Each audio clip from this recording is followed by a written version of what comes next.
Ladies and gentlemen, boys and girls, welcome to the newest iteration of the Top 10 Movie Podcast. I am your co-host, Mully, along with my everlast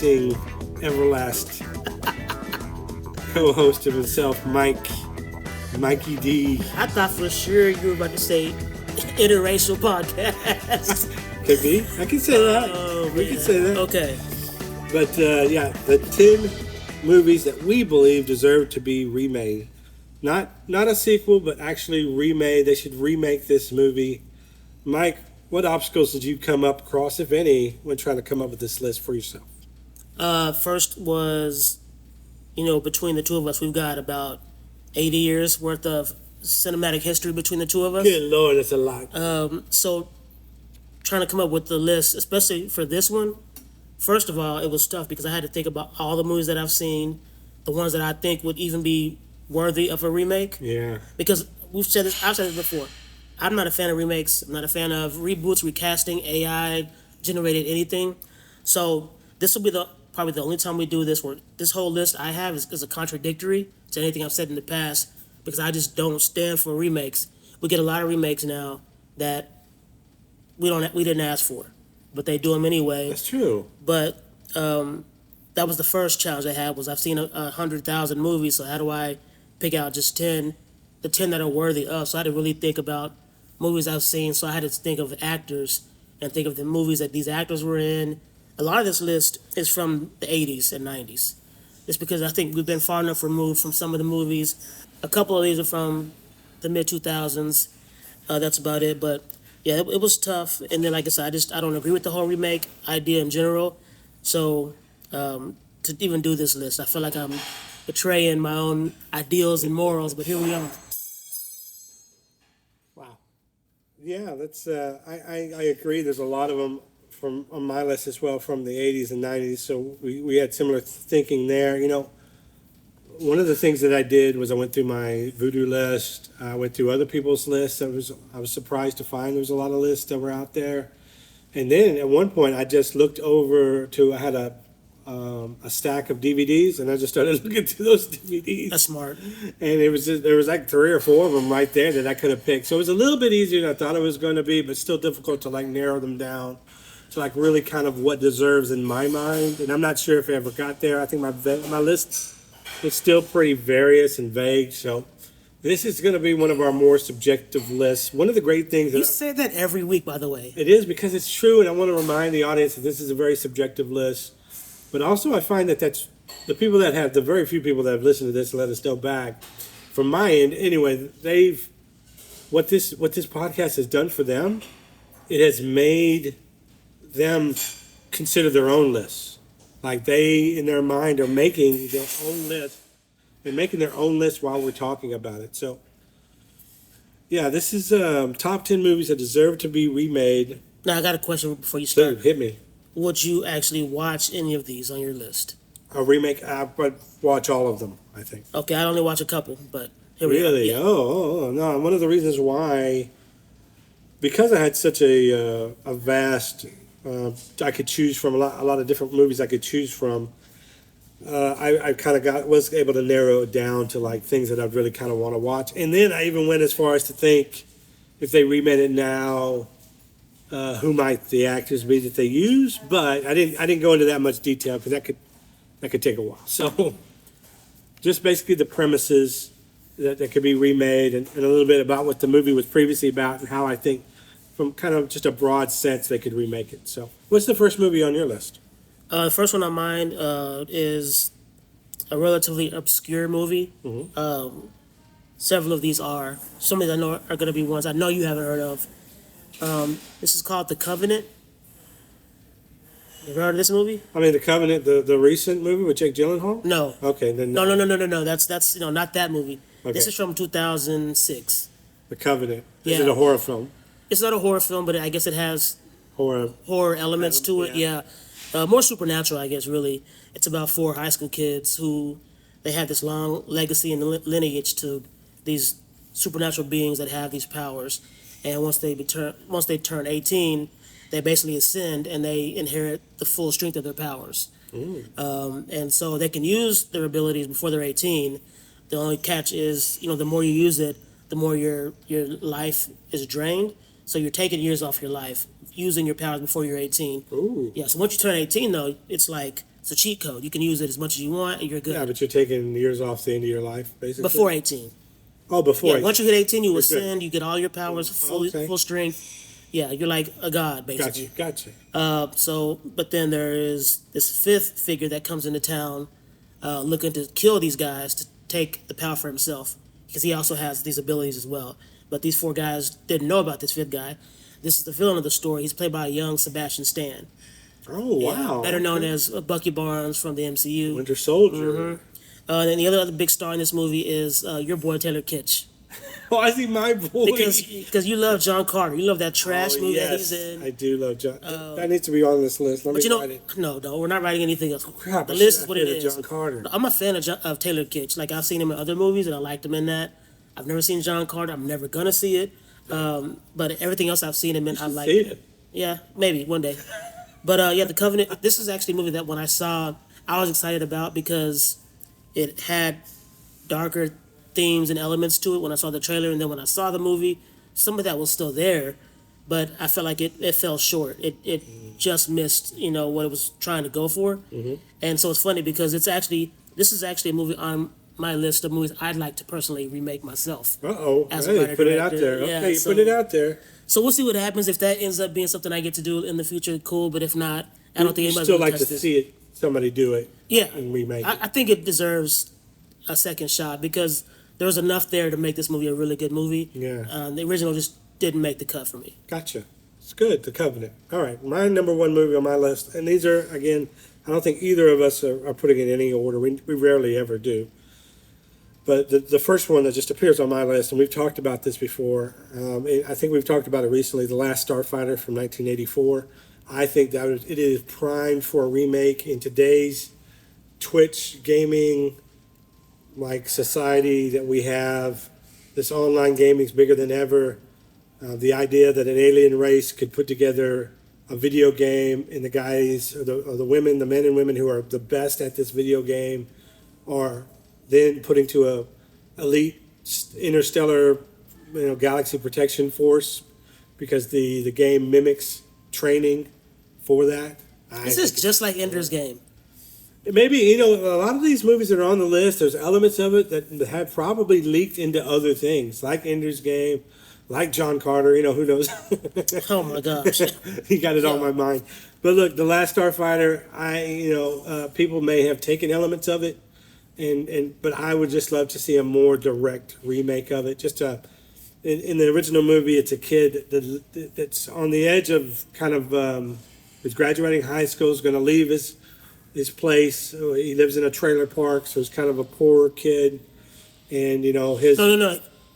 He's not kind of poor if he lives in the trailer park. He's straight up poor. Let's get that He is correct. rich in the ways that aren't financial.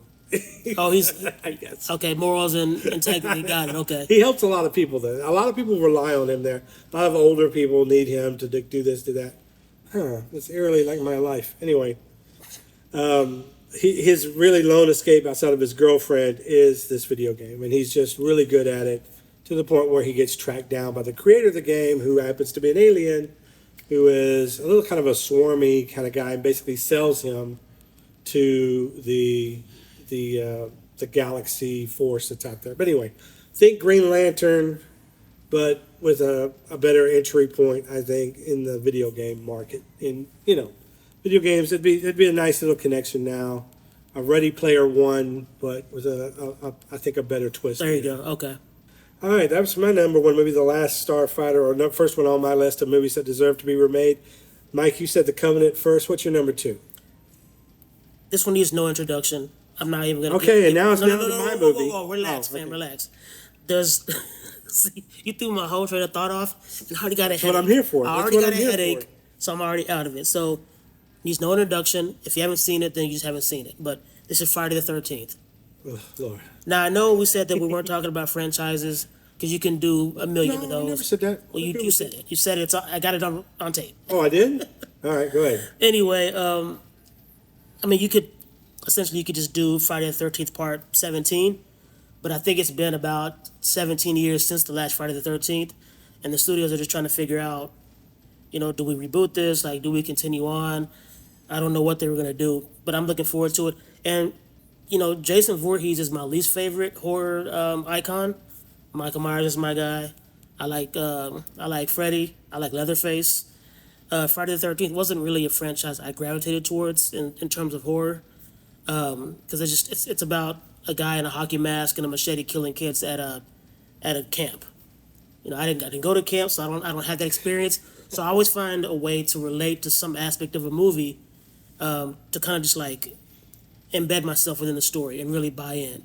And in this movie, there's nothing for me to really relate to. I didn't go to camp.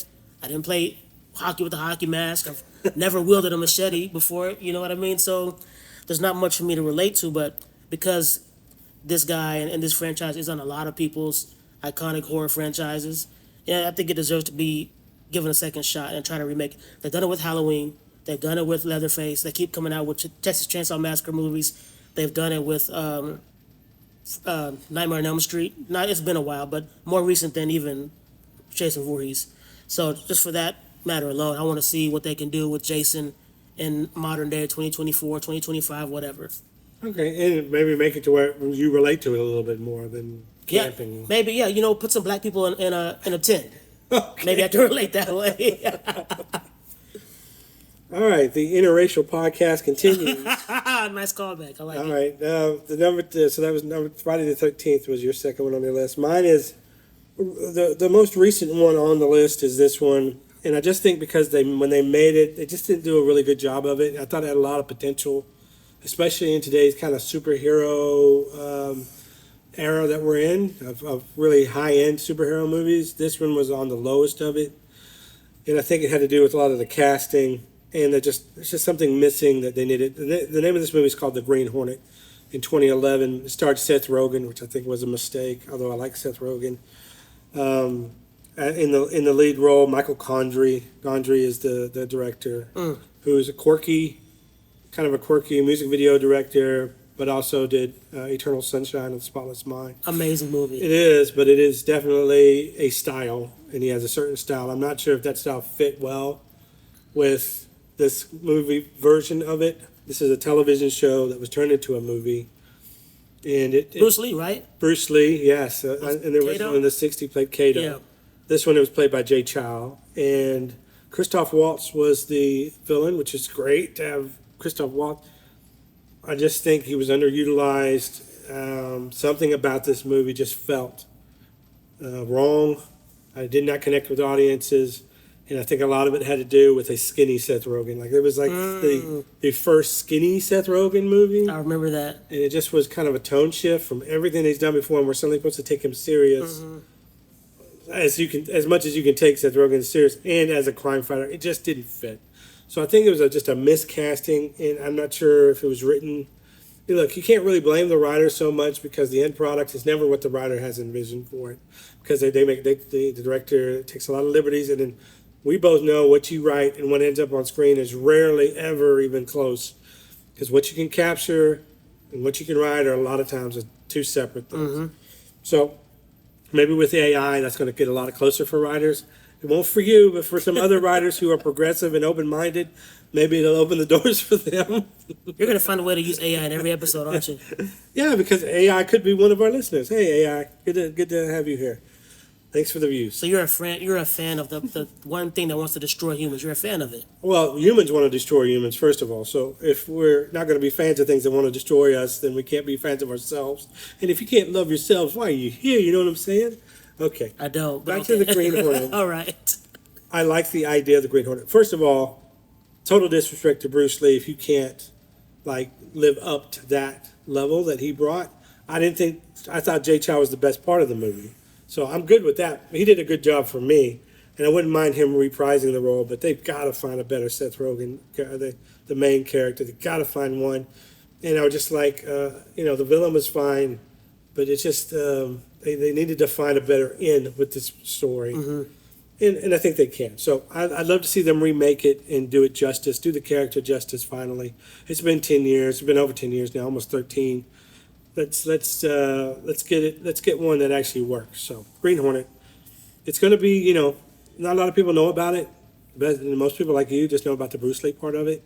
There's still something to build on with that, and you can build the legacy around all of that. And Bruce Lee's character, Kato, could be the main character if you wanted it to be, and just bring in the Seth Rogen guy just a little bit differently, where he's more the side character. But it could be made, could be really good. Just wasn't this time. All right, good choice. Next one for me is a classic. So, I mean, I really struggled to even keep this on the list, but when I got through 10, I realized I was tapped out. I don't think I could have come up with 11. So it's on here. Good Lord, we're talking about this at 3. Well, I mean, there's no order, we just Yeah, do that's whatever. true. That is true. So this is an Alfred Hitchcock classic, Ooh. but it's really, really boring, and a lot of this movie just kind of drolls on. And there's just a lot of nothing that happens in this movie until really the very end. You kind of follow this one female character around for a while, and then eventually what happens in the movie happens towards the end. But I But think, it's like suspense. They're just building Yeah. it the entire time. and of course, Hitchcock is known for that. Yeah. But I've seen some of his other movies, and even though this is a classic in its own right, other movies like North by Northwest, Vertigo, The Rear Window, those movies are far superior because a lot more is happening. There's more character development, more character interaction, whereas this movie is pretty much just like following one person almost the whole time. This movie is The Birds. I saw this movie when I was a kid, not 1952 when it came out. I wasn't born in 1952, but I saw it when I was a kid. So we're talking like late 80s, and even as a kid, I remember thinking there's not enough happening to keep my attention. As a Focus on child, the movie, you're yeah. like, this is It's weird. Like it just follows the main woman. Forgive me, I don't remember who she was at this point. But I remember she's in a boat and she's on this boat forever trying to get across this lake to go meet this guy that she's obsessed with. And then by the end, the birds attack. That's where I stopped playing with my toys and now I'm paying attention because now the birds are wreaking havoc. And it's funny because a lot of times now when I see a massive flock of birds like hovering in the sky, Yeah. I think about what if they decided a to lot just of say, people yeah. do. Yeah. Like, I've Because been- of that movie. I've been at stoplights where there's just birds perched on the little power lines. All They across look the way. menacing. They do. Just sitting there, it looks very ominous, like something's about to happen. And so it kind of preys on that fear of what if the animals decide to, rebel and turn against humans. And so, yeah, I think it deserves to get a shot. This is 70-something years later now, 75 years later almost.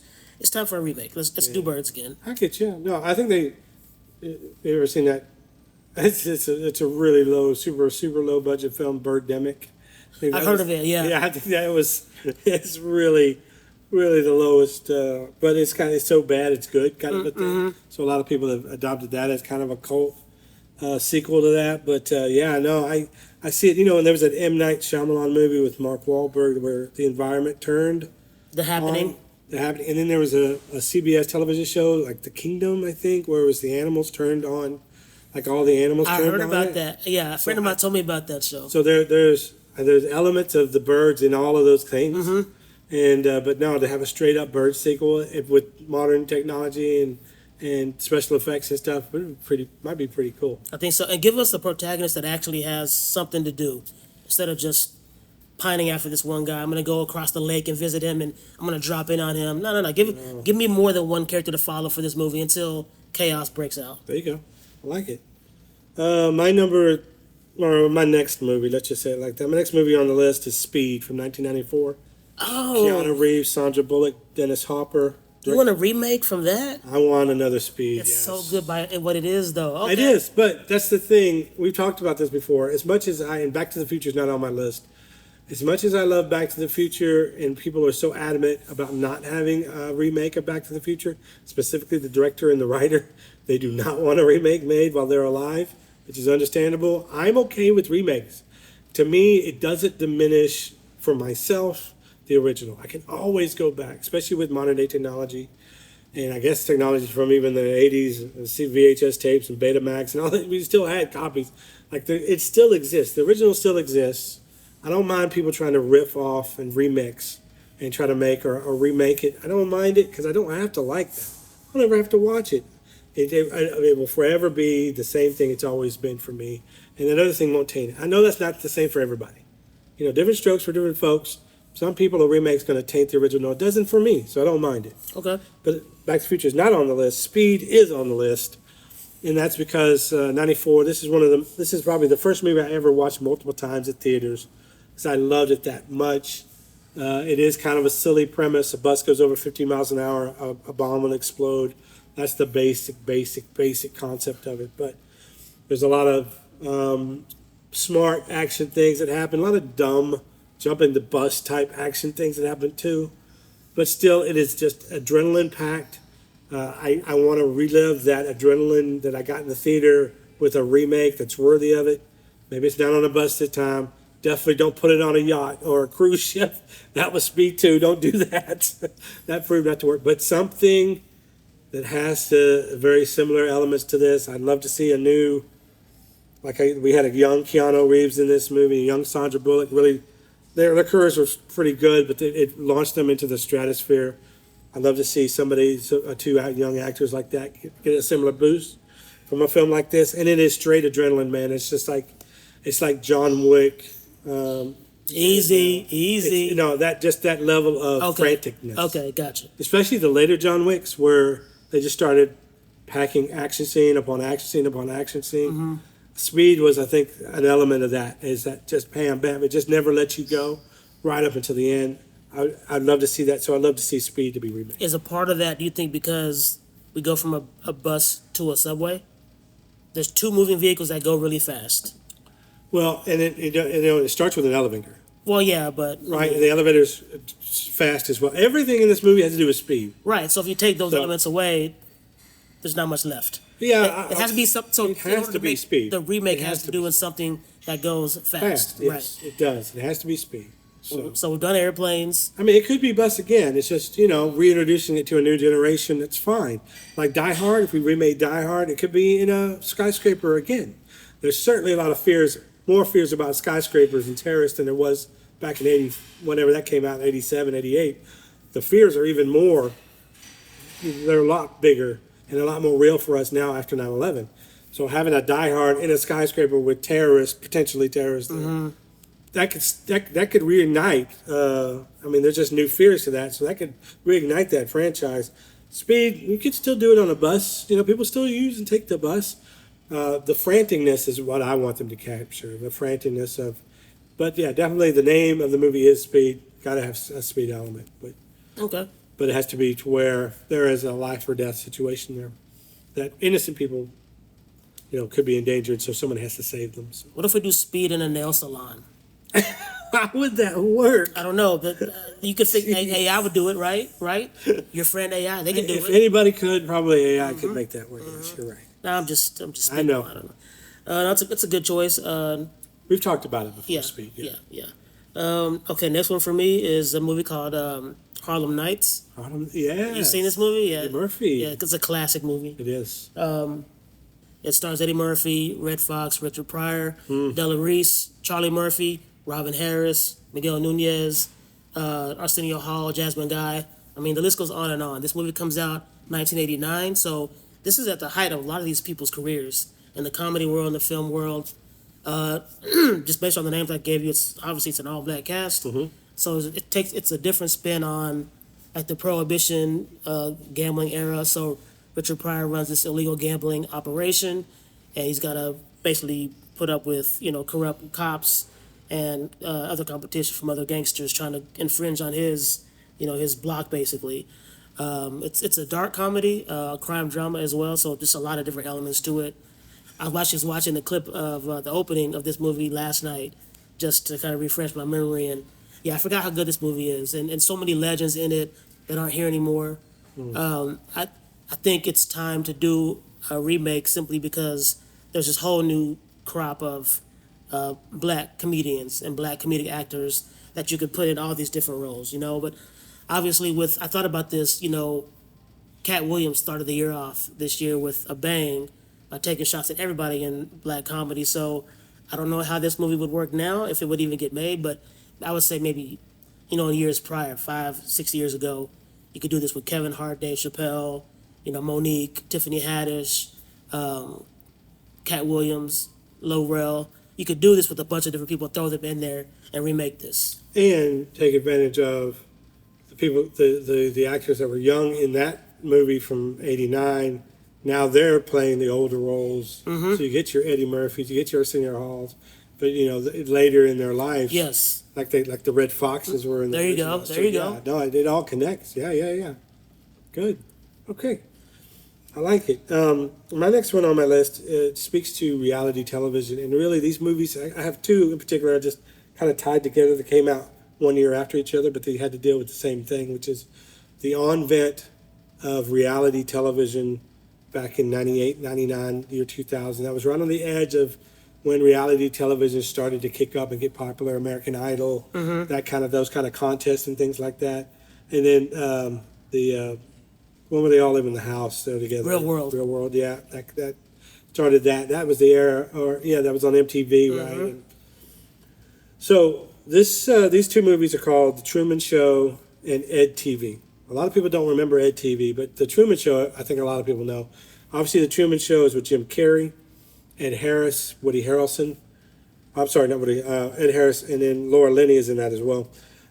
Basically, Jim Carrey plays a guy that has since birth has been on a 24-hour reality show in basically his own town that's fabricated. But he is the only one in the old town who doesn't know that it's fabricated. He thinks it's real life.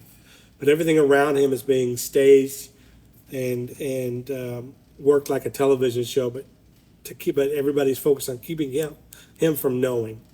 So he grows up as an adult. Have you ever seen this? No. Oh my gosh! So I'm really locked in right now. I know you have this fuzzy look on your face. So Jim Carrey grows up in this small town, and they put phobias in place. They create phobias for him so he won't leave town. He just stays in town willingly, stays in this one small town that they've built around him. Okay. Everyone, his friends, his wife, his parents, they're all actors, and their main goal is to not let him know that. Well, even his parents are not even real? Right. Oh. He was I believe he was an adopted kid. Oh, okay. So they got a kid that was out of the adoption agency, gave him actor parents, Right.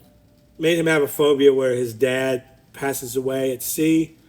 The whole town is like an island, so he won't ever go in the water. He's afraid of water because his father passed away while they were on a boat trip together as a young child. Okay. They forced that phobia on him, so he'll stay in the island. Really mean.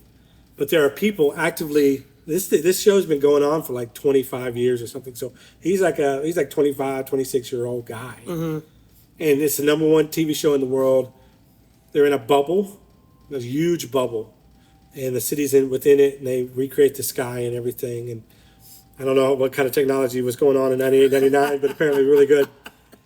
And the moon that comes up, the actual moon, is the TV studio up there. So it's So wait, hold they're on. controlling everything from up there. That's where the main guy, Ed Harris. Oh, the station's on the moon. The showrunner is up there in the moon. Interesting. Okay. You got to see it. It's hard to, when I say it out loud, it sounds fantastical, but it works. Well, what's the reason for this? Is there justified why they're doing this to him? He just got chosen out of. Oh, okay. He's the chosen child to be the biggest star in the world. But it was like at random. There's Yeah. nothing special about him. No. Okay. Well, no. Okay. Just that he was available, I guess. And then, anyway, so there are He was available. there are actively people trying to break into this to try to get him out because they think it's like cruelty. Okay. One woman gets in, he falls in love with her, they get her out of there.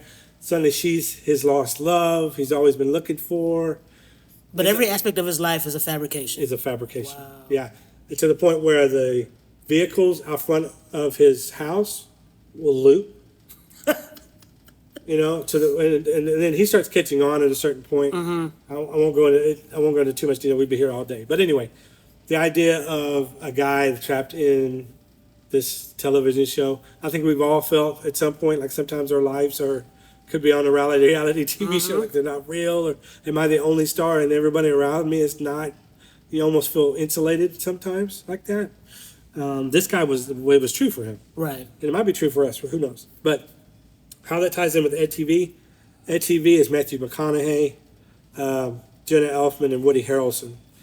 And Ron Howard directed this movie, by the way. At Really? TV. Okay. It is about an older guy, older than Truman. He's probably in his 20s, who gets selected to have basically what happened with Twitch TV, Justin TV back in the day, where the camera follows you 24/7 no matter what you do.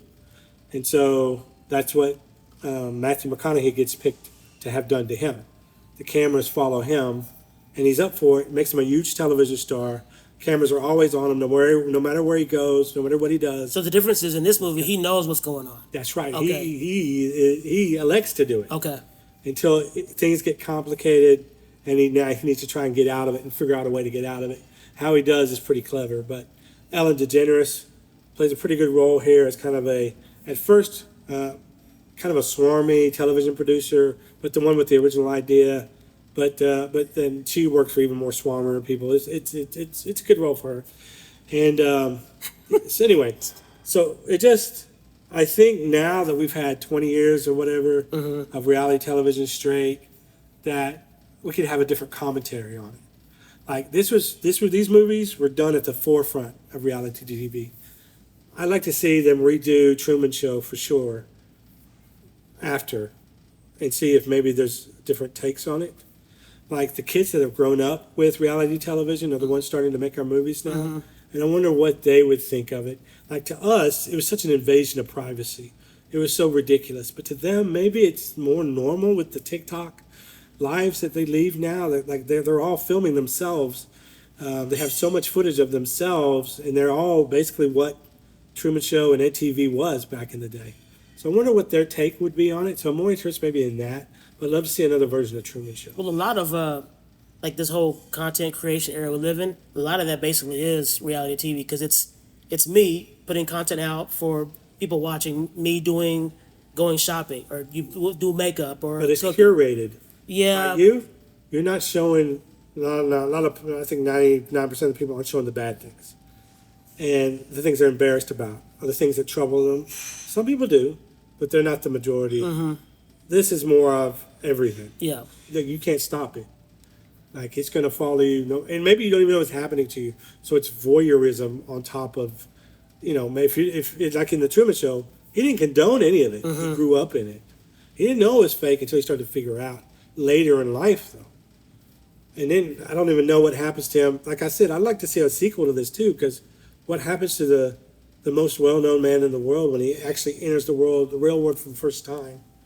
I wonder. Oh, you just spoiled it. Oh, sorry. I haven't seen it. Remember?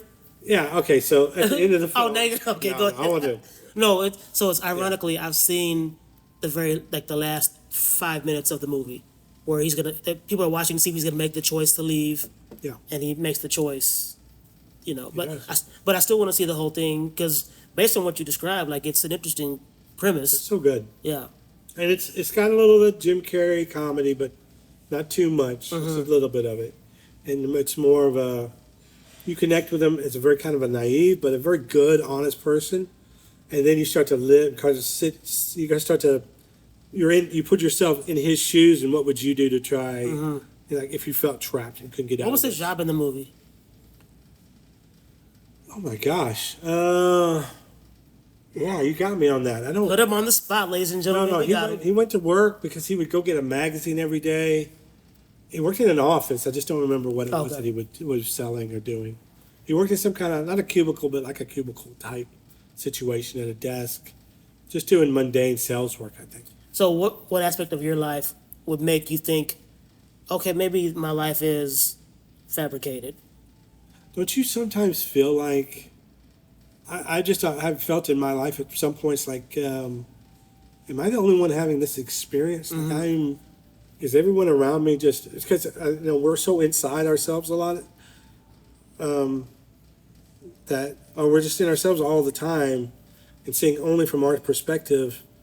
I felt like sometimes, what if everything around me isn't real? What it seems to be. What if I am the only one that's real? And everything around me is not necessarily a simulation, not a conspiracy thing, but it's sometimes, empathy requires that you feel for what others feel. But there's sometimes a lack of empathy because people are just surface level to you. And there's a lot of people in my life that are just window dressing for me. And it can make you feel like maybe they're not actually there. You know what I mean? Like death makes me feel that way a lot of times. Like my uncle and my aunt passed away a couple of years ago, but I rarely saw them, but they lived maybe 20 minutes away, and our relationship, despite them not being here anymore, hasn't changed. Like in my mind, I kind of feel like they're still 20 minutes away. Like they're still living there because nothing for me has changed, so I didn't see them very often. So there's no change in my life direct because of their death. Now, if it was one of my parents, my brother, or whatever, that would be totally different because that directly impacts like my everyday life because I see them so much. But so that's maybe an extreme example, but it's the one that I've been thinking about a lot lately.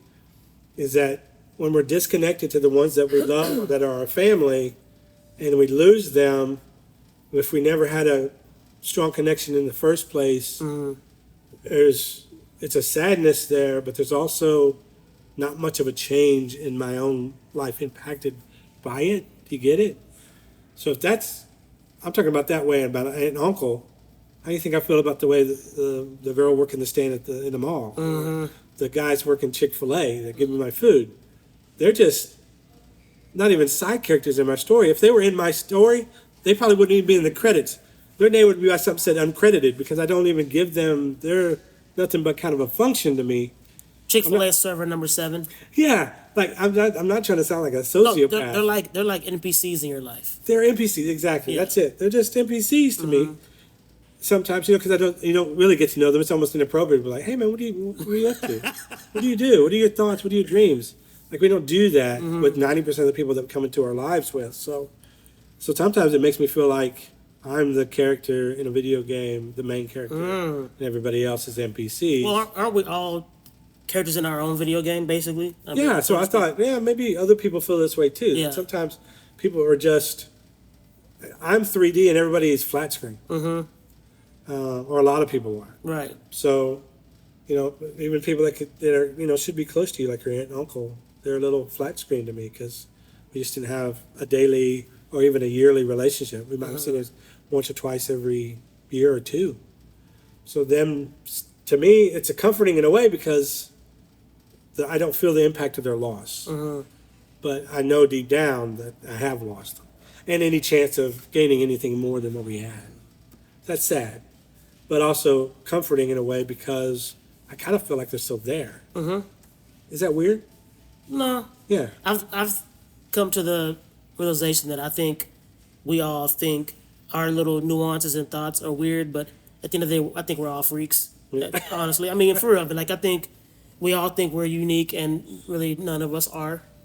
And I kind of say that because I've thought some of the most random thoughts and play out the most crazy scenarios in my head, and then I'll go to social media and I'll see other people post about it, and there'll be 1,000 comments and they're all saying the same thing. It's like, oh, so we all really do have the same shared experiences and shared thoughts. I think the only really uniqueness is like our color, and that's pretty much it.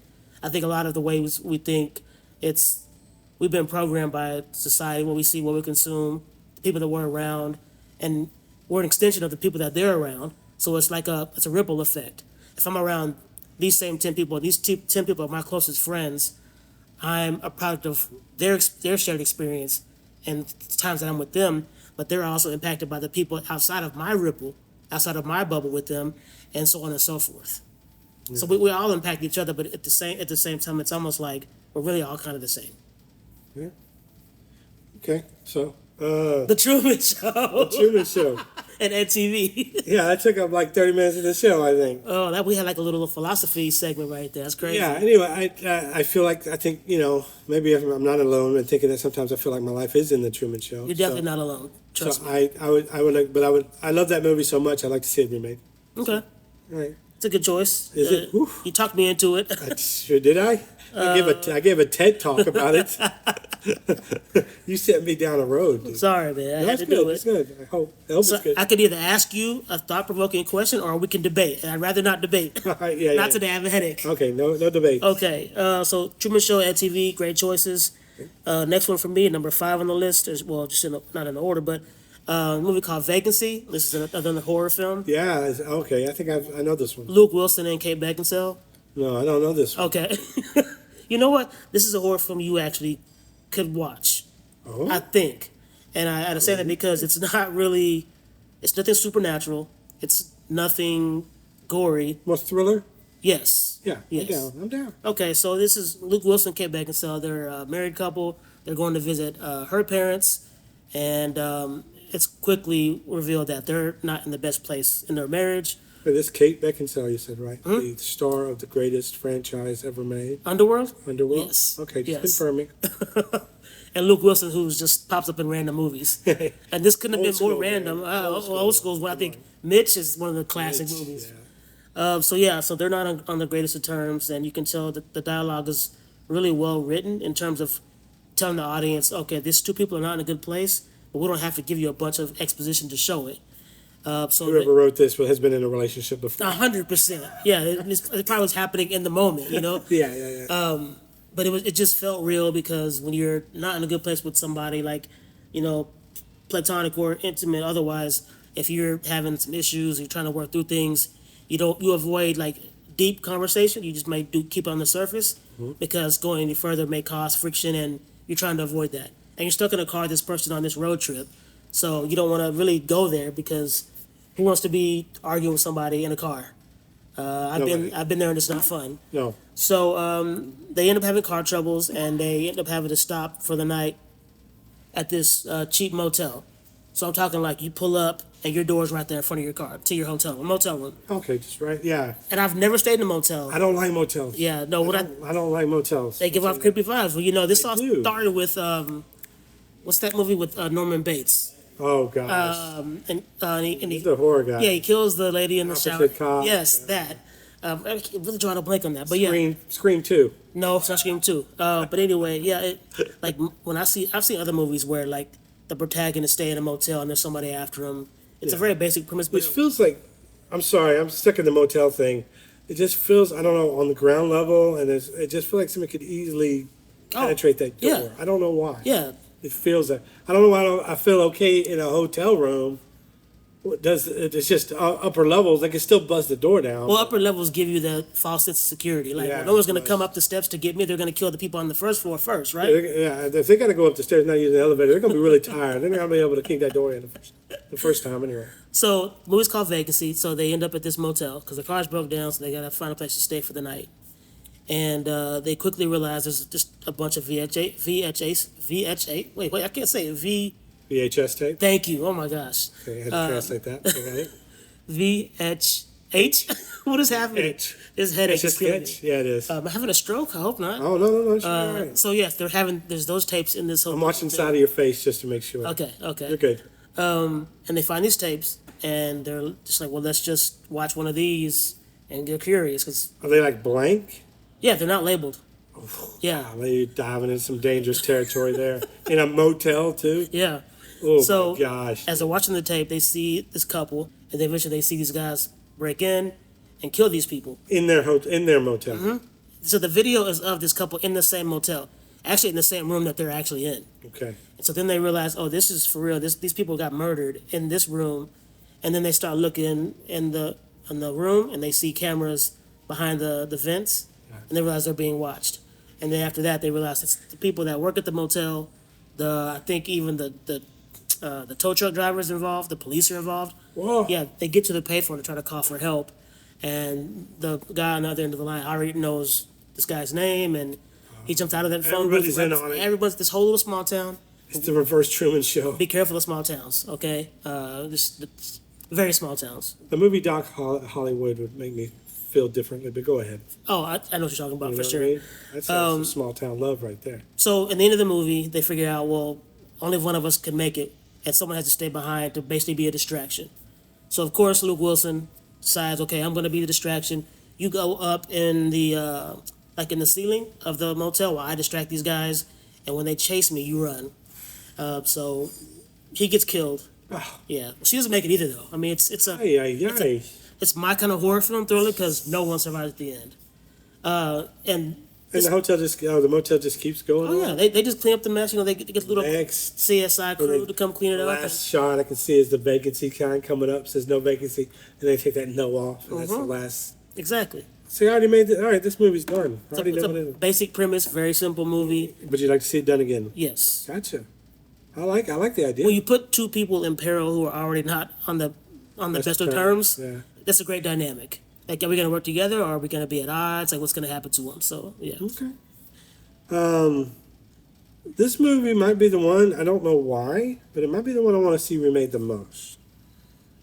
Just because I thought it was an interesting idea at the time, very gory, but and took place at the height of probably Arnold Schwarzenegger's, or right there, his, or maybe more at the beginning end of, you know, his height to me was probably in the early '90s. So this was in '87, so it was early, still early, but the heart of those action films for him, right?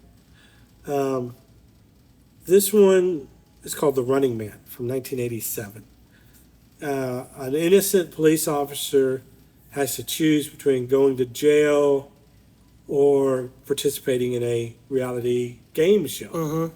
But the game show is basically Richard Dawson, who's the was the longtime actor on Hogan's Heroes, but better known for Family Feud. He was the original, or at least probably one of the best hosts of Family Feud back in the '70s, right? Always would kiss the ladies. That was the big thing. He'd always kiss the ladies. Super creepy, but okay. Yeah, in today's standards, it was. At the time, it was the man. But anyway, he hosts this reality show. I think it takes place in 2017, supposedly in the future, because it's 1987. And they send out Arnold Schwarzenegger, who's a innocent cop who got framed for a crime. They send him into this open world that's kind of like Mad Max type world, where they're hired killers to kill him, but they're all colorful, and they're all part of this game show. So he has to survive. Schwarzenegger and the other contestants have to survive like the whole night against some of the deadliest killers in the world, and each one of the killers is a different theme. It's almost like Mortal Kombat. Each one of the enemies you face is a different theme. Each one of the killers has a kind of a different theme, and Schwarzenegger has to figure out a way to outsmart them or outgore them or something. And he ends up doing so and getting back onto the main stage of the show and getting revenge on the host. It's just like American Gladiators. American Gladiators, if it was life and death. Yes. You take the padding off the sticks. Right. And they're not shooting tennis balls. Those are like real bullets. Anyway, I'd like to see them remake it. Now, there was a Running Man video game that was actually based on the movie, but the better known video game, I don't know if you remember, it was in arcades back in the late '80s. It was called Smash TV, and it was very much inspired by this and RoboCop. Basically, it's a game show where the contestants are all fugitives, where they don't. I don't know if they specify that in the video game, but certainly in the movie, that have a chance to win their freedom, but they have to fight through all of these bosses. They got to fight through these bosses and survive it. So, in order to win, I guess to win their freedom in this case. So, I'd love to see that kind of scenario with a modern like superstar actor, The Rock, or some action filmy guy in that role. And then if you could really make each one of the boss villains like really colorful in their own, like in American Gladiators, where they had nitro and laser, and you'd have that, but for these kind of surrealistic killers that you'd have to fight through, and then we'd have our hero, let's say a Rock or a Ryan Gosling, you have to fight through, be smart about it, and I just say Ryan Gosling because the Fall Guy's about to come out. But anyway, The Running Man, I think it'd be kind of a cool concept, reality TV. I know that they've tried to do this in real life, and it was disastrous. I think they tried to do it in Russia. It was just really bad. But well, that's Russia. yeah, but if we could do a Running Man movie with today's sensibilities, but also action, and get one of the John Wick directors to one of the former stuntman directors doing that to do this, be freaking cool. Okay, good choice. I never saw the original. I think I've seen pieces of it, but yeah, I didn't know what was going on as a kid, so I was like, no, I'm out. And it was probably too bloody for us as kids, but I saw it anyway. Yeah, of course. All right, next one for me is Resident Evil. So this is already a franchise that's established, but they made the final entry in the franchise. I guess it's been 7 years, now 8 years. But I mean, the reason I want this remade is because this, first of all, it's based on a classic video game franchise, which if you played it, then you know it's one of the most beloved video games out. Period. And they've done remakes and remasters for the next gen consoles. When a new console comes out, they release a new Resident Evil 1 that was the original, but just updated graphics. What's just the basic concept of it? So I there's never knew. I never got in the video game. okay. So yeah, there's this shadowy organization called the Umbrella Corporation, and they are basically trying to come up with cures for these incurable diseases. And Novel. yeah, well, yeah, you would think, but really there was a sinister motive. It's really to control the population. We can create this cure, but we can also control you too. So they created what's called the T virus, and it's supposed to be, I think if I remember correctly, it's supposed to give you immunity to diseases, but also cure you if you have a disease. But it mutated. The virus mutated, and it actually turns you into zombies. It turns dogs into zombie dogs. It turns birds into killer birds. Yeah, yeah. So 'cause It's a zombie movie. it's a zombie movie. That's all it is. Yeah, that's what the video games are based on. But all the big bosses in the video It looks a games. little bit more monstrous to me than what I've seen. I don't know why. Yeah, they did. I guess they tried to go with a more visceral look. Okay. But the video games, like all the big bosses, are these mutated monstrosities. Like this guy has a giant eyeball, like that pops out of his shoulder, and like his hand turns into a claw, and That's zombie behavior. oh, it's very sick and very disturbing imagery. I can't even play horror video games anymore. I'm too much of a weakness. I got a weakness to it now. I can't play. So I think I stopped at Resident Evil 6. I played 7. I actually bought 7 full price, Okay. and I had to return. I was like, it's too scary for me. I can't do it I anymore. think so. You said you played 6. That was the last you played. And then you're like, I bought 7. I was like, wait a minute. Right. You just played. Oh, you didn't play it. Okay. But so the reason I want this remade is I want them to do it right. So they've done a television series that was a one-off with Netflix that didn't do well. It was horrible. It starred Lance Reddick from John Wick, who was the receptionist at the hotel. Rest in peace, Lance Reddick. Yeah. And it didn't do well. But the original franchise starred Mila Jovovich as this superhero almost. She had all these special abilities, but she used to work for Umbrella Corporation, and so she wanted to expose what they were really up to. In the video games, there's no such character that exists. Her name is Alice in the movies. There's no Alice in the video games. So people were already upset when the first one came out. Why is there a star? Why is she in this? She's not from video games. They just made her up. And it was a cool franchise for what it was. I mean, everything else about the movie, that there were other characters from the video games in the movies, locations, and plot points. But the fact that Alice was the star of each entry, and it takes the element of video games away because she's not in the games. So I want to see them remake it and make it a true to form live adaptation of the video game. With no Alice, just give us straight from the video game story. Yeah, all right. It seems like they didn't do it justice in your mind for the first time around, so let's get it right the second Yeah, time. and I would definitely watch this one. And it was, and I think it still remains a pretty popular IP in a lot of people's minds. So I think it could be pretty easily remade. It's good choice. My next choice is one of my favorite movies ever. And I don't know if it could ever be remade the way that it was, but I think you could give it a shot. This movie starred Mel Gibson, Jodie Foster, and James Garner. Directed by Richard Donner, the helmer of Superman, the Superman first movie. This name of this movie is 1994's Maverick. And Maverick was a call back to the old Western movies, but it's based on a television show from the 70s that starred James Garner. And basically, Maverick is really kind of surrounds gambling, poker specifically. But this movie was an homage to all the classic Westerns. Had a lot of classic Western stunts in it. Had so much good comedy and action mix. I dare to say a near perfect movie. I love this movie. I know it is problematic with Mel Gibson starring in it now, but like if you could get Mel Gibson back playing the James Garner role in this film and to find yourself a new young Maverick, I think it could work. But I know that there's a lack of interest in Western movies anymore. And so that might hurt the remaking of this. Everything is cyclical in the cinema universe. Everything comes back around. So I think westerns at some point will come back around, and maybe that's the avenue to get this remade. But Maverick is it's a feel good movie. You feel good when you're watching it. It has action, but a lot of comedy, but it's like kind comedy. It's not harsh. It's fun. It's just a good, fun time.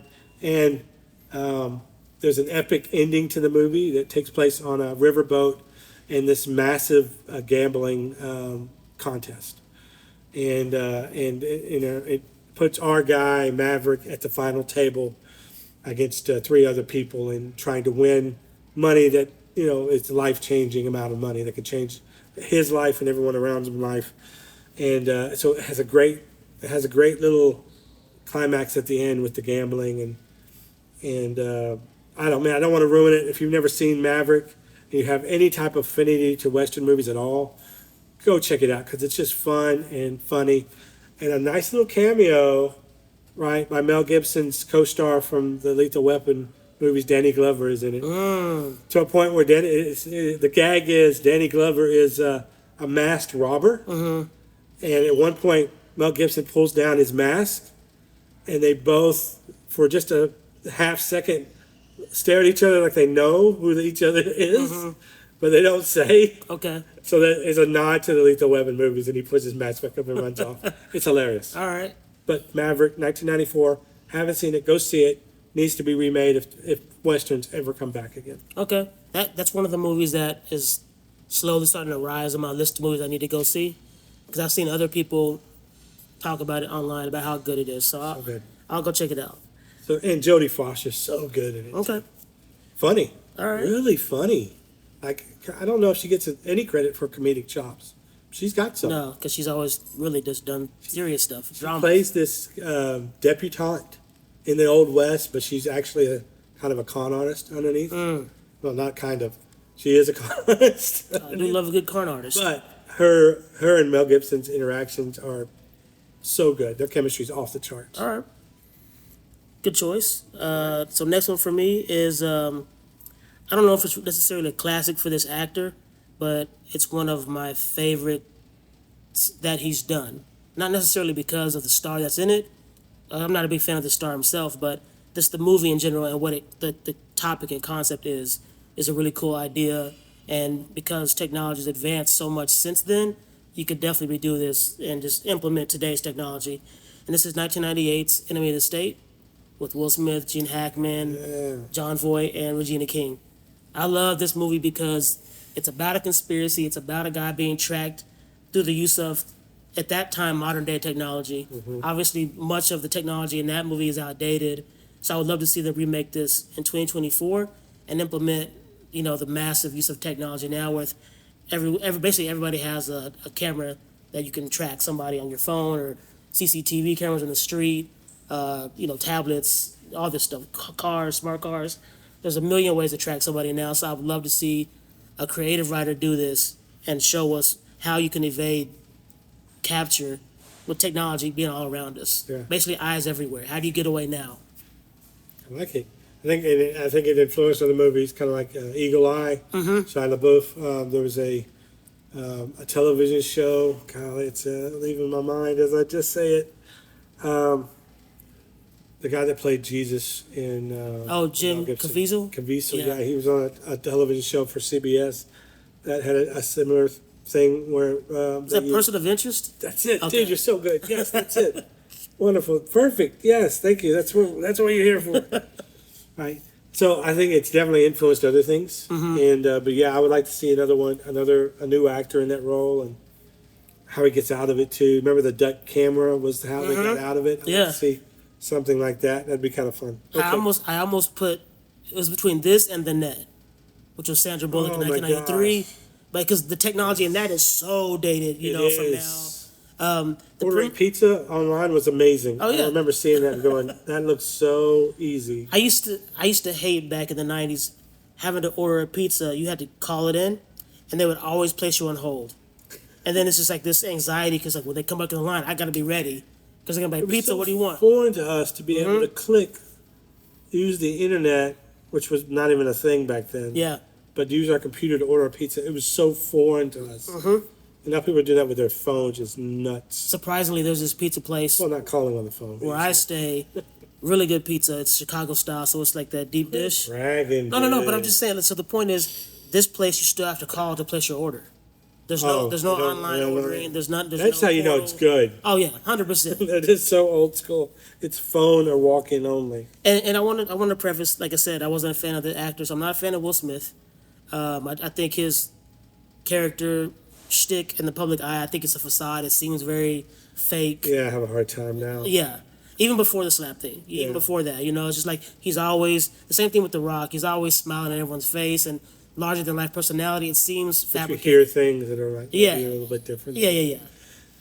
Yeah, his definitely Will Smith's image has been tainted, and it was before. It was even before the slap for me a little bit, but the slap really helped to like push it over the edge for me. But at some point, I'm gonna forgive him of that. I don't know why I haven't.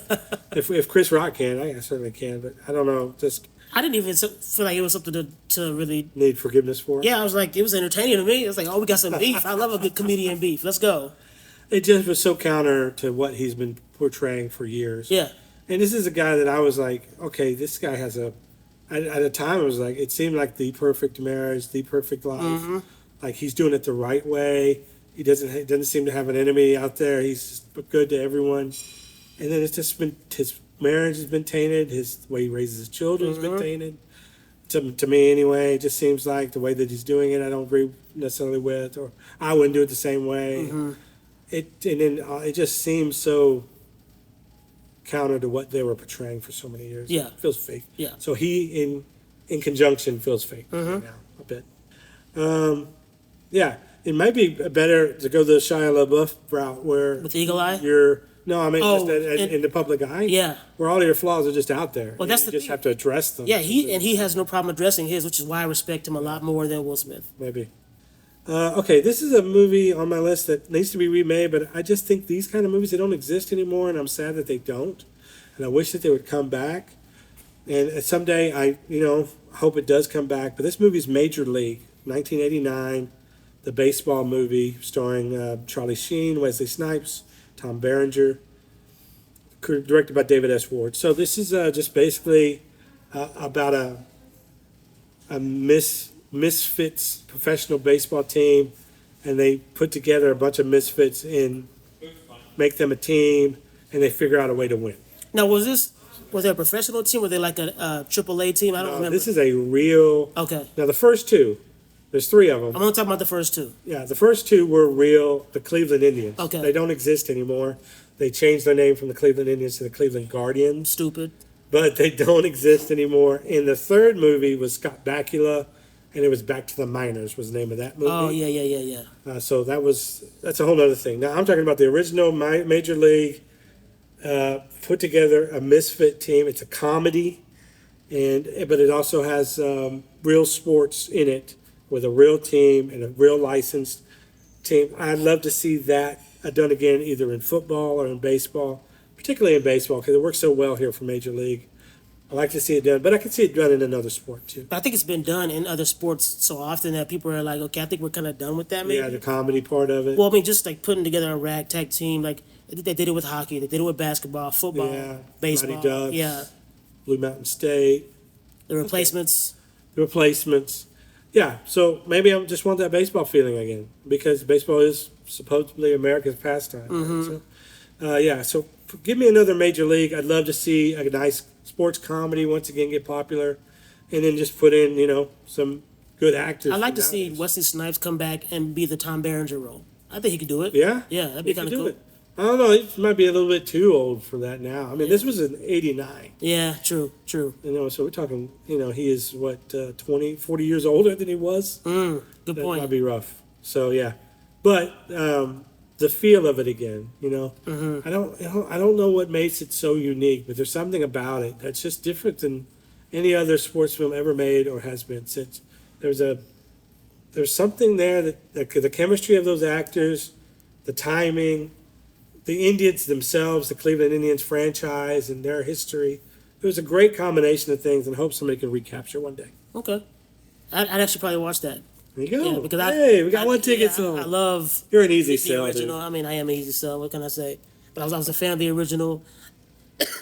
I didn't see the second one, but if they remade the first one again, Wasn't as I'd watch good. it. Yeah, I didn't think it would be. No, Yeah, wasn't as good. but it's a great choice. I like it.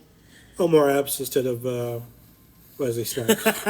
Oh, he's too old too, though. But yeah, there was a point. No, In no. time, I mean, Omar Epps played the Wesley Oh, Snipes character oh. in the second one. You're okay. Okay. Sorry. Oh, gotcha. That was the Yeah. main difference between the two. Like, oh, okay. Okay. Yeah, that was a mistake. But it's okay. Yeah, Major League. All right, next one on my list is kind of like what you said with Major League. Like they don't really make movies like this anymore. Yeah. For a vastly different reason. I think we're living in an era of, cancel culture and hypersensitivity where. Oh boy, we're gonna get canceled over No, this. no, we're not. But if I go out there and say, "Oh man, the sky is so blue," some guy across the street is gonna take offense to that. I said There blue you go, folks. and not aquamarine. You know what I mean? Get your hard hats on. So What is this one gonna be? this is a movie that came out in 2000. Todd Phillips wrote and directed it. Todd Phillips' fame now is the Joker, the Hangover franchise. I think those are his two biggest claim to fame.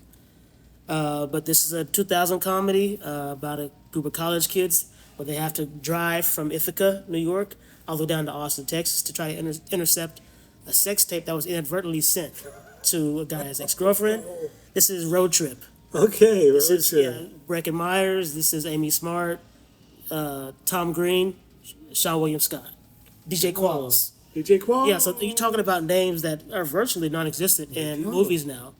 I just saw a video interview with Tom Green where he's talking about, at that time, like I played kind of what was against the grain for what people wanted. Like I did what I wanted to do, but he saw through the industry and how phony it is, and he's shunned all of Hollywood. He's out of it, completely out. It's like jaded him basically. But this movie it's a cool premise. I mean, I've got to go get this sex tape before my girlfriend sees it that I'm still in love with. Even though Back when those were a thing. that's what. Now Hey, they're all digital. hey, Kim Kardashian knows all about it. No, Shots they're fired. famous, dude. Yeah, which is ridiculous. Yeah. But just the whole concept of a road trip, it appeals to me because even though I've gone on vacations with my family as a kid, like we drive from Texas to Denver or to Oklahoma. I've taken a road trip with a friend of mine from Texas to Madison, Wisconsin. And that Green Bay was Packers game. no, I can't say on air. I don't want to get anybody in trouble. Gotcha. I gotta protect the innocent. You were tracking down the sex tape. Clearly, No, it wasn't. It wasn't that. Not at all. recreated the movie. No, we didn't. Try to beat the mailman to Madison, Wisconsin, where it showed up on some old lady's porch. Nah, nothing like that. Okay. Nothing that entertaining or salacious at all. But all my family vacation trips that we had to drive across the country basically, they weren't road trips to me because we're just trying to get to the destination. Yeah. To me, when I think of a road trip, I think it's about the journey. It's not the stops, destination. all the Yeah. stops, enjoying the little uniqueness of each little town that you go through and try to find hidden gems. Yeah, Right. that's- Whereas our trips were stop to get gas. we got to be here by Tuesday at Yes, some time. exactly. And depending on how far the drive was, we're going to stop halfway through to sleep. So we're not really there to sightsee. It's just rest and we hit the road first thing in the Get there morning. late at night. Yep, Leave early in the morning. Barely see the place. exactly. So to me, it appeals to me because I always have wanted to take an actual road trip. But it's never happened. It probably never will now. But it is what it is. So this is just a fun movie. Again, I talk about this is a movie of its time because they don't make the raunchy. I call them middle school frat boy comedies. Yeah, they don't. You're It right. was a very specific demo, and they just don't make the crude jokes, and they don't make movies like that anymore. I think two of the last movies like that were The Hangover and Project X. So I think pretty much after that, they didn't make those types of comedies anymore. So I like to see that type of comedy come back. I just don't think it ever will because of the era that we live in now. Everything comes back around, so maybe eventually it'll come back around. Fingers are crossed. Yeah. Okay. Okay. Listen, man, if you're gonna keep I know, jumping I that just on can't. air, I'm just gonna stop dropping that. All right, so my next movie on my list is actually got a lot of hype recently because of a video game that's recently come out that's very similar to the movie. This movie is called Starship Troopers from 1997. but there's a video game out now. Yeah, and I forget the name of it. Oh, okay. But it's one of the more popular movies on video games. Or at least it has been for like the last month on Steam. But basically, it's the same premise as the movie, which is soldiers, human soldiers elected to fight in a war against bugs, and these bugs are Giant bugs. Right? giant Yeah. bugs. Yeah. And they're all different kind of bugs, and there's like little kind of warrior bugs, and then like brain bugs, flying bugs, bugs that burrow through the ground, all different kind of bugs. But But this is creeping me out. To even hear you talk about it's creeping me out because of bugs. have you seen this movie? Oh yeah, I loved it, but it's just thinking about bugs now. It's like different types of bugs. So it's like it creeps me out. Yeah, so I think this new video game, and I think it's called Helm's Gate or something 2. I don't remember the exact name. I apologize, but it is very much based on Starship Troopers. So I'd love to see another Starship Troopers with the same kind of mentality that the movie has, which is very like RoboCop-esque futuristic propaganda.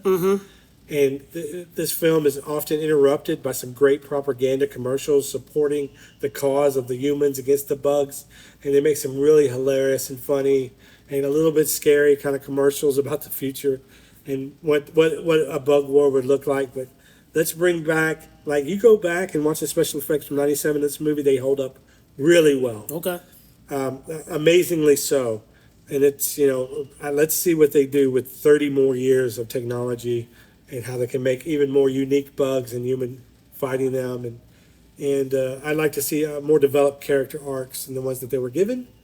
It was okay because it was kind of comedic and funny and kind of outlandish for what the movie was, kind of the same. But I would like to see a little bit more of a character arc, especially for whoever the main character is going to be. So, Starship Troopers, love to see a remake. Okay. Well, I'm doing my part. There you go. Look at you. I see that clip circulate on social media every so often. It just makes me laugh because that's They've one of made it the a meme. propaganda clips. Yeah. Yeah. Everything's a meme nowadays. But yeah, It is. I remember seeing that movie for the first time when it first came out. I actually saw it in theaters. And looking back, it's actually kind of surprising that movie worked. It's a is. cult following over the years. Like I feel like that easily could have been a movie that was just put on the Sci-Fi Channel and forgotten about. It is. But I think the uniqueness of how they told that story, those propaganda commercials, and especially the believable special effects. Without that, it would have been just a sci-fi. And don't forget about Rico's Roughnecks. Because Whatever happened to Casper Van Still rocking. Dien? Is he? Still making movies. You're lying. For real? No, I saw him maybe yesterday, or the day before, talking about an upcoming movie he has coming. Okay. But they're not well known. I mean, yeah. Like Walmart Ben, basically. I don't even think that. I think it's just more like maybe something for the BBC or a sci-fi movie. Tubi Classics. Maybe Tubi Classics. By the way, people gotta stop slandering Tubi. I've been on Tubi lately, Yeah. and there's some hidden gems on there. Okay, There's good. a lot of stuff that Netflix has kicked off their library that's actually on Tubi. Tubi. You just gotta kind of dig through the crates to get the Dude, good stuff. I dug through YouTube the other day. They have a bunch of really great TV series on there, free to watch with ads. If you watch them with ads, No, but so the question is, how bad are the ads though? Like, how annoying are the ads? I don't know. Gotcha. Okay. All right. Fair enough. We're not gonna give ads for ads. We don't do that here. No, we love ads. But no, that's a great choice. There was 2 or 3 other entries in that franchise, right? Yeah, there have been some additional ones. There was a cartoon that was one. I think they did 2 others. At least one of them had. I think the second one had Casper Van Dien. The third one didn't. I'm talking out of my butt because I haven't seen either one of them. Gotcha. Okay. Good choice nonetheless. Next one for me is a classic from the '80s. This stars a solidified at the time Kurt Russell as just a truck driver. It's basically a John McClane type of character. I'm just doing my job. Yeah, one-eyed truck driver. No, this is a different movie. No, different movies. Okay, I'm thinking of Snake Plissken. You're thinking of Escape from L.A. Yes, Yeah, and New York. And Escape from New York. He escapes from everywhere. Everywhere he goes to, he escapes from. But in this case, he's not escaping anywhere. He's actually facing off against sorcerers and ninjas and monsters. Yes, to protect and rescue Kim Cattrall, young Kim Cattrall. Who mannequin herself? Yeah, who I think was almost course corrected by Sharon Stone. That's a different conversation. Whoa. Almost. I think what was the movie she was in where she crosses her legs?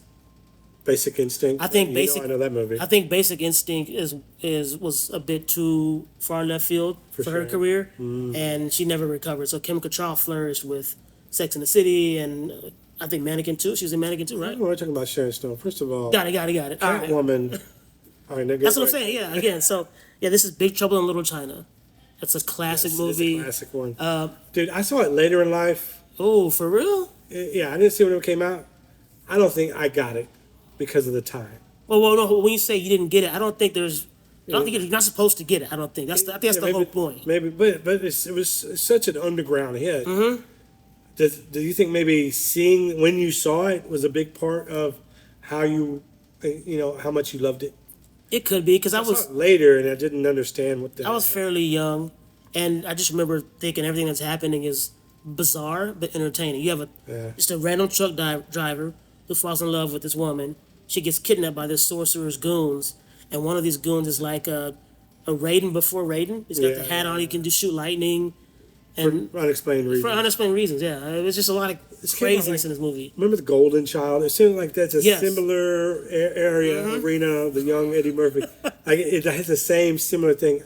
I understood the Golden Child though. I didn't understand this one as much. I got a really good friend who I kind of wish he was here just for this movie. Oh boy, he's going off listening right now. I'm sure he is. Sorry, man. He loves this movie. We appreciate you. Jason, shout out to you, man. He loves this movie. We talk about this often. And there was a sequel teased at the end of the movie. He's driving. Kurt Russell's in his truck. He saved the girl, killed the bad guy, and he's talking on the CB radio, monologuing. And then the camera pans to the back of the truck, and this big blob-like brain-looking monster is in the back of his truck that we have been seeing throughout the film. So there's supposed to be a sequel. It never happened. And then about 20 years later, The Rock was tied to do like a remake. Okay. And which I'm glad they didn't do. So I would love to see Kurt Russell, even at 70 years old, come back and do this movie again. All right. Remake it? I wouldn't say So remake. they're talking a sequel. I mean, I could do both. Give me a reboot with somebody else. You know what?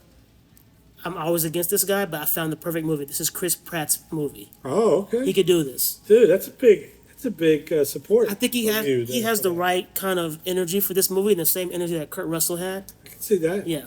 Okay. My next movie is Sneakers from 1992. Sneakers. I almost put that surprisingly. Oh, Yeah, I switched okay. it up. That's a bit of an underground movie. Not a lot of people know about. I watched it when it originally came out. I loved it.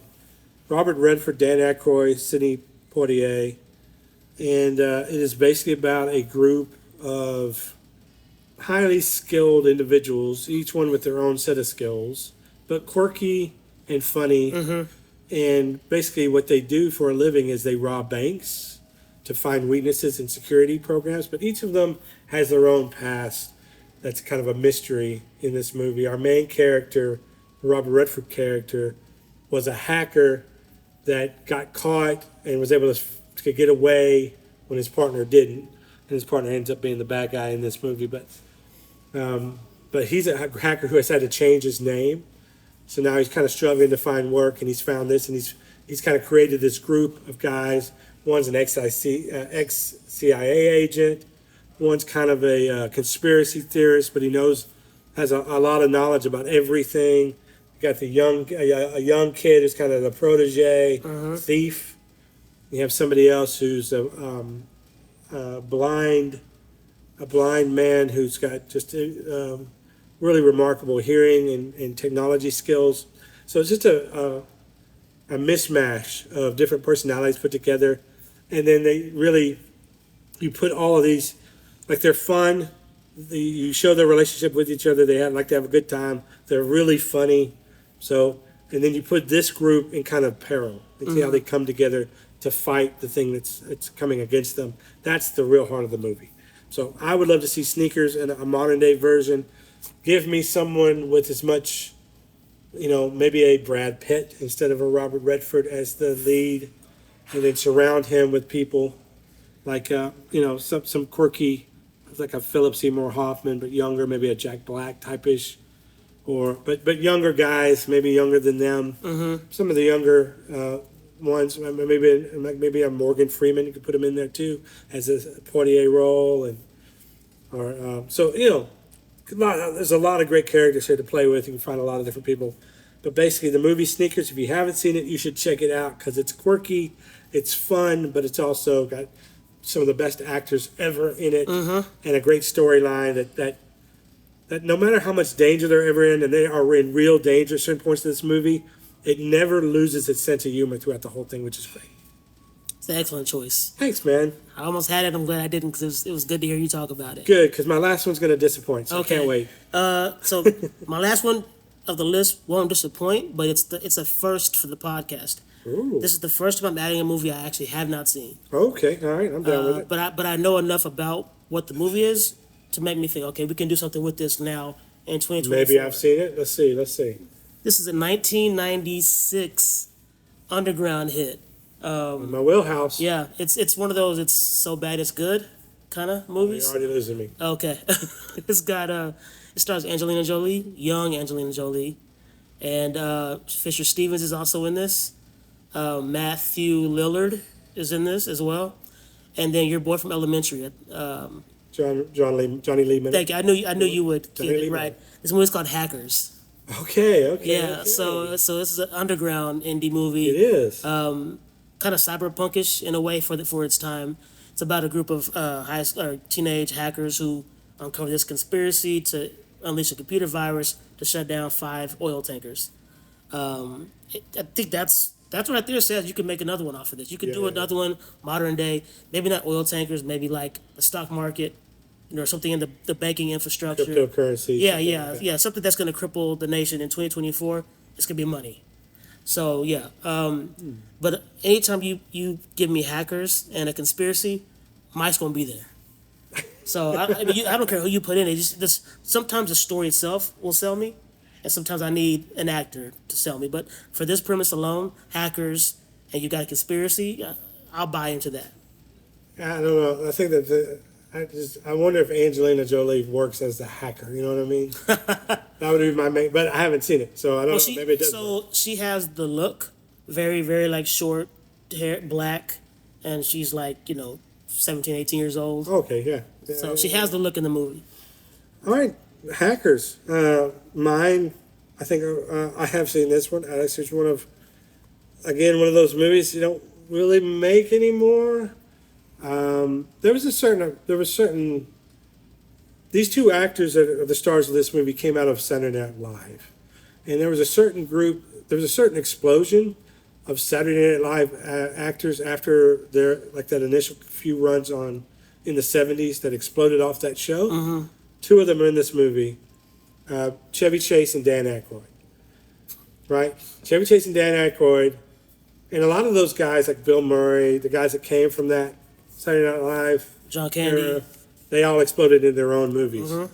This is one of the results. 1985 Spies Like Us. Oh. In the midst of the Cold War, not sure if you could do that particularly anymore. Maybe this is North Korea. I don't know what they would pick. Middle East somewhere. Oh, they would just keep it vague. They've done that in the past. Anyway, Chevy Chase is kind of this slacker spy wannabe. It's a comedy? It is. Okay. Dan Aykroyd is the more serious, and they get paired together in what is essentially a snipe chase for them, but they don't know it. They're really the decoys for another set of spies. Mm-hmm. But they for some unexplained reason, they're chosen because they cheat on it. One of them cheats on the other one during a test. They both get called out for it, and then they both get elected to go on this very specific mission that's super important. So they're super excited because they get to go and be the spies they want to be, but they're decoys and elected because they're doofuses and can get rid of them. But they ended up being the heroes of the film. So they bumbled their way across the Middle East. And it's comedy. There's a lot of funny moments that happen, and end up disarming a Russian ICBM. It's a rocket. And saving the day, but how they do it, go about it's just full of a lot of comedy. So, give us another comedic pair. If this was, we talked about that road trip movie that's not called Road Trip with Robert Downey Jr. and Zach Galifianakis. Due Date. That's a due date version kind of a spy movie. Okay. They've also done this movie. I think it's called Spies Like Us. It might not be now. It's Spies something. It's with Eddie Murphy and Owen Wilson. Oh, I Remember know that? what you're talking about. Yeah. Mm-hmm. So Owen Wilson's the spy, but Eddie Murphy's a action star. Yeah. And they team up to become a video. It's similar to that. So I think there's some pieces of Spies Like Us into that. And I'm sure Spies Like Us is inspired by something else that came earlier. But a Spies Like Us remake would be awesome. I think you get the right two characters to play. In my mind, I'm thinking of Ryan Reynolds and someone else. How did I know you were going to say Ryan Because Reynolds? to me, every Chevy Chase movie could be a Ryan Reynolds yeah. movie. Because I thought he would be a great Fletch. There were rumors for a while that That he was going to gonna play be, Fletch. yeah. He'd be perfect for Fletch. Deadpool ends up being his perfect role. I think Deadpool's perfect for him. But a Spies Like Us movie where it's not taking it, like a lot of his action stuff is he's serious. And Spies Like Us, how about a more of a comedic? He'd nail it, obviously, that part of it. He has the action part down. He'll nail the comedy stuff. You just have to find that perfect pairing. I think back in the day, this might have been Will Ferrell and John C. Reilly, Ooh, wow. right? That was Talladega Nights era. That could have been them. I think they're too old to do it now. That could have been them back in the day. So give me something like that. Spies Like Us. Before all the scandals, maybe Seth Rogen, Dave Franco, or James Franco? Yeah. That could have worked too. That could have worked too. None of us can talk today. Welcome to the Stroke Podcast. Whoa, whoa, Right? whoa. The Interracial Stroke Podcast. Hey, you can't say that. Oh my gosh. You're bleeping that out. No, it's fine. It's perfectly fine. It means what it means. The inner. If you define that differently in your mind, you're the one with the sick mind. Hey, Not everybody there are else. people listening that all think the way I'm thinking right now. Trust me. All right, folks. Well, that's a great way to end this very long, I'm sure, very informative podcast. The top 10 movies that deserve to be remade. What are the top 10 movies? We know you've been making your own list in your mind as we've been talking. We know that you had movies in your head that you said, this would have been the perfect, or this is the perfect movie to remake. We want to hear from you. What is your, perfect movie to be remade? Let us know. Reply in the comments or through email or however you can contact us. If you're listening to this, you're probably a friend of one of ours. So just call us and text us and tell us. Hey, don't call me, just text me, please. Just text. Yeah, we're more texting. Yeah, I don't want to talk to you on the phone. Thank you guys one more time. Thank you for listening. Please share the podcast. Let other people know about it. And we want to just show our appreciation to you for listening and bearing with us and hopefully being willing to listen again. Mike, any last words? Yes, if you're in the far left lane and someone's behind you, flashing their lights, get out of the way, please. Yeah, there could be an emergency situation. That's the fast lane. Don't get in there going 70, 75. That's true. That's 80 minum now. Dude, if you're not, okay. You're saying you got to go over the speed limit Yeah. if you're in the fast. This is the law. All right. People still aren't following the law. All right. I agree with them, so I can't argue. And if you're in the HOV lane, I want to see at least 2 people in that car. I don't want to All right, now we're going too far. All right. Thank you guys. Have a good one. Talk to you soon. Bye.